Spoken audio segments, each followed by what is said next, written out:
Assalamualaikum warahmatullahi wabarakatuh. Alhamdulillahirabbil alamin.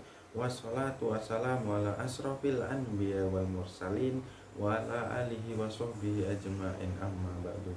Pada video kali ini kita akan membahas mengenai lafaz dari segi penggunaannya.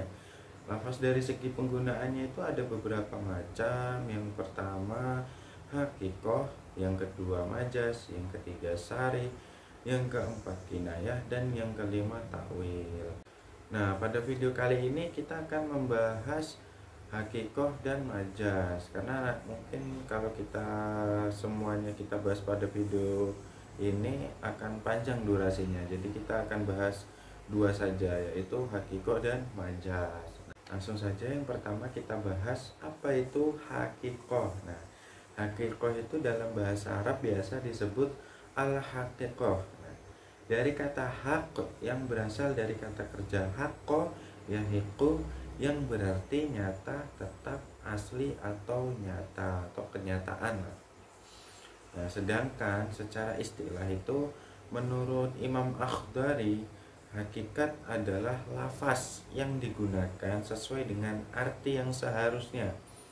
Nah, setelah itu menurut Wahbah Zuhaili, makna hakikoh menurut Wahbah Zuhaili itu setiap lafaz yang digunakan untuk menunjukkan arti yang semestinya bagi sesuatu yang sudah maklum atau lumrah untuk dipahami. Klasifikasi hakikoh. Klasifikasi hakikoh itu ada dua. Yang pertama lughawiyah wad'iyah, dan yang kedua itu lughawiyah manqulah. Nah, lughawiyah wad'iyah itu biasa disebut dengan al-haqiqah al-lughawiyah. Nah, lafaz ini adalah kata yang digunakan untuk menunjukkan makna hakiki berdasarkan konteks penggunaan asal kata tersebut, atau biasanya lafaz yang digunakan pada maknanya menurut pengertian bahasanya. Nah, sedangkan lafaz lughawiyah manqulah ini adalah kata yang digunakan untuk menunjukkan makna hakiki setelah mengalami transformasi atau perubahan makna. Nah, perubahan ini dilakukan oleh para ahli bahasa atau syariah gitu. Hakikoh manqulah ini dibagi lagi jadi beberapa macam. Yang pertama itu hakikoh syariah dan hakikoh urfiyah. Nah, hakikoh syariah itu apa? Nah, hakikoh syariah itu adalah lafaz yang digunakan untuk makna yang ditentukan oleh syara'. Sedangkan hakikoh urfiyah itu lafaz yang digunakan untuk arti menurut kebiasaan tertentu yang biasa digunakan oleh suatu kelompok atau sebagian diantaranya. Nah, selanjutnya itu penunjukan hakikoh terhadap hukum. Nah, tadi kan ada dua macam ya, hakikoh lughawiyah wad'iyah dan hakikoh manqulah. Nah, hakikoh manqulah ini ada dua lagi, syariah dan urfiyah. Nah, nanti kita akan bahas setelah ini. Nah, ini hakikoh lughawiyah wad'iyah itu. Nah, kita contohkan ya, contoh dalam surah Al-Baqarah ayat 21 yang berbunyi ya ayyuhan nasu ubudu rabbakumul ladzi khalaqakum walladzina min qablikum la'allakum tattaqun. Nah, kenapa kok surat ini, ayat ini bisa termasuk hakikoh lughawiyah? Nah, karena terdapat kata rabbakum. Ya ayyuhan nasu ubudu rabbakum. Rabbakum. Nah, kata rob yang makna lughawiyah itu adalah sifat Allah yang berkaitan dengan kepengasuhan. Nah, kemudian makna rob ini berkembang menjadi makna memiliki, memperbaiki, mendidik, dan Tuhan itu. Nah, ini hakikoh lughawiyah manqulah. Kita contohkan salah satunya syariah. Nah, ini kan tadi ada beberapa macam lugawiyah manqulah. Nah, yang pertama itu kan hakikah syariah yang terdapat dalam lugawiyah manqulah. Nah, di sini kita contohkan pada surah Al-Baqarah ayat 3 yang berbunyi alladzina yu'minuna bil ghaibi wa yuqimunas sholata wa mimma razaqnahum yunfiqun. Nah, kenapa kok ini bisa termasuk hakikah syariah? Nah, karena terdapat kata as-sholah, alladzina yu'minu bil ghaibi wa yuqimunas sholah, as-sholah. Nah, kata as-sholah ini dalam ayat ini dimaknai secara hakikah syariah itu perkataan-perkataan atau perbuatan-perbuatan yang diawali dengan takbir dan diakhiri dengan salam. Nah, hakikah urfiyah kan tadi kita sudah bahas mengenai hakikah syariah. Nah, yang kedua itu hakikah urfiyah yang terdapat dalam lugawiyah manqulah. Nah, contoh surahnya ada surah Al-Maidah ayat 6 yang berbunyi wa in kuntum marda aw ala safarin aw jaa ahadum minkum minal ghaiti aw lamastumun nisa falam tajidu ma'an fatayammamu sa'idan thayyiban famsahu biwujuhikum wa aydikum minhu. Nah, kenapa kok surah Al-Maidah ayat 6 ini bisa termasuk hakikah urfiyah? Nah, karena terdapat kata ghaid. Nah, buat dari sini minkum minal ghaid.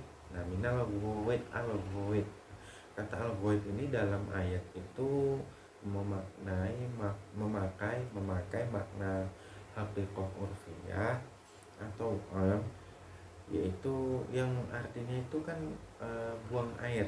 Nah, ini kan belum tahu nih buang airnya buang air apa. Nah, makanya menggunakan hakikah urfiyah ini biar jelas, yaitu buang air besar, bukan memakai makna lugawiyah yang pertama tadi syariah. Ini harus menggunakan hakikah urfiyah agar ketemu maknanya. Nah, itu selanjutnya kita masuk yang kedua. Tadi kan hakikah. Nah, yang kedua ini majaz. Nah, apa sih itu majaz? Nah, majaz itu dalam bahasa Indonesia merupakan serapan dari kata al-majazu dalam bahasa Arab yang diambil dari kata al-jawazu dari kata kerja jaza yajuzu. Ya, artinya itu meniti atau berjalan di atasnya. Kata al-majazu sendiri ini memiliki wazan al-maf'alu yang menunjukkan masdar dan bisa pula menunjukkan keterangan nama tempat. Nah, itu majaz menurut Abdul Al-Qahir Al-Jurjani, para ahli ushul fiqh. Nah, menurut beliau ini adalah majaz ini kebalikan dari hakikah. Nah, majaz itu perpindahan makna dasar ke makna lainnya atau pelebaran medan makna dari makna dasar karena ada alasan tertentu menurut Abdul Al-Qahir Al-Jurjani. Klasifikasi majaz ini ada beberapa macam. Yang pertama yaitu majaz fi al-mufrad, dan yang kedua itu majaz isti'arah. Nah, dalam majaz fi al-mufrad ini nanti dibagi lagi menjadi dua. Yang pertama kita jelaskan dulu apa itu majaz fi al-mufrad. Nah, majaz fi al-mufrad ini adalah majaz yang menggunakan lafaz bukan pada permulaan asal peletakannya. Majaz ini disebut juga majaz lugawi. Nah, majaz ini disebut juga majaz al-lugawi dan ia terbagi dalam beberapa macam. Nah, itu tadi. Nah, jadi majaz fi al-mufrad ini dibagi lagi menjadi dua.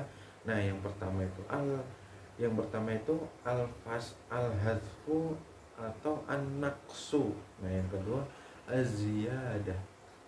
Majaz isti'arah. Nah, tadi kan sudah kita bahas majaz fi'al mufrad yang pertama. Nah, yang kedua ini majaz isti'arah. Nah, majaz isti'arah ini adalah majaz yang meminjam makna kata lain, atau dengan kata lain majaz yang dibuang salah satu tarofnya karena adanya alaqah yang serupa beserta adanya qorina yang mencegah dari maksud yang sebenarnya gitu.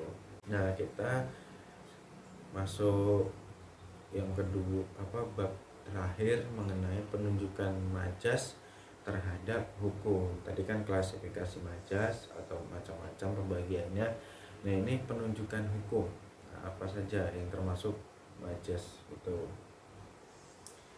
Nah, tadi kan ada beberapa macam majaznya setelah kita bahas tadi.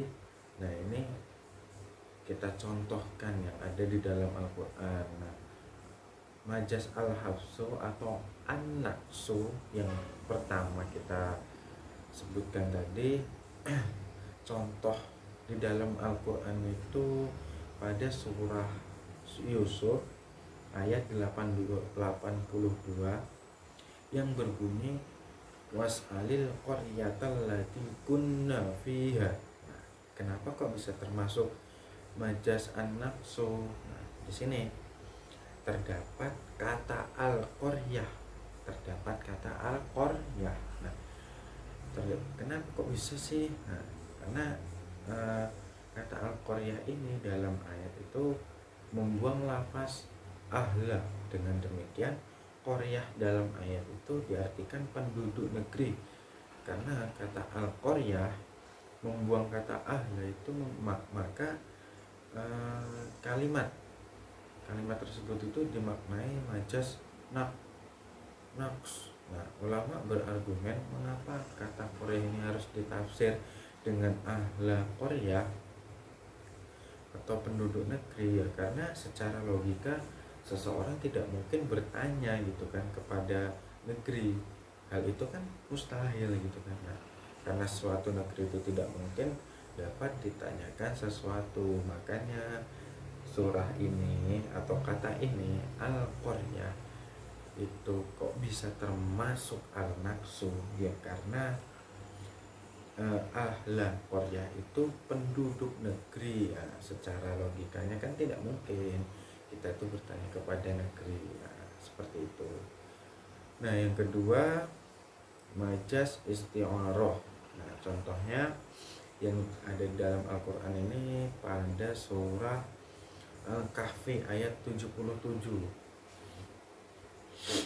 Nah, yang berbunyi fantalaqa hatta idza ataya ahla qaryah istad'ama ahlaha fa'abau an yudayyifuhuma huma fajada fiha jidarun yuridu an yanqadda fa'aqama qala law syi'ta lattakhadta 'alaihi ajra. Nah, kenapa kok surah Al-Kahfi ini bisa termasuk majaz isti'arah? Nah, dan mana sih kalimatnya atau kata yang termasuk majaz isti'arah? Nah, majaz isti'arah ini yang ada di dalam surah Al-Kahfi itu pada kata yang qaddo. Nah, kenapa kok bisa? Nah, kata yang qaddo ini meminjam makna yakadu an yasqutu, atau tembok yang mendekai roboh. Karena itu kata yang qaddo disebut majaz isti'arah. Nah, itu ayat ini mengisahkan perjalanan Nabi Musa menuntut ilmu kepada Nabi Khidir. Nah, namun Nabi Musa gagal mendapat ilmunya Nabi Khidir karena tidak dapat memenuhi syarat yang diberikan Nabi Khidir gitu. Nah, mungkin video kali ini kita cukupkan karena durasinya sangat panjang. Nanti kalau kita lanjutkan mengenai sarih dan kinayah, jadi pada video kali ini kita itu hanya bahas ini saja dulu, hakikoh dan majaz gitu. Nanti pada video selanjutnya kita akan bahas sarih dan kinayah. Mungkin itu sajalah pada video kali ini. Saya ucapkan terima kasih. Saya akhiri, wabillahi taufiq wal hidayah. Assalamualaikum warahmatullahi wabarakatuh.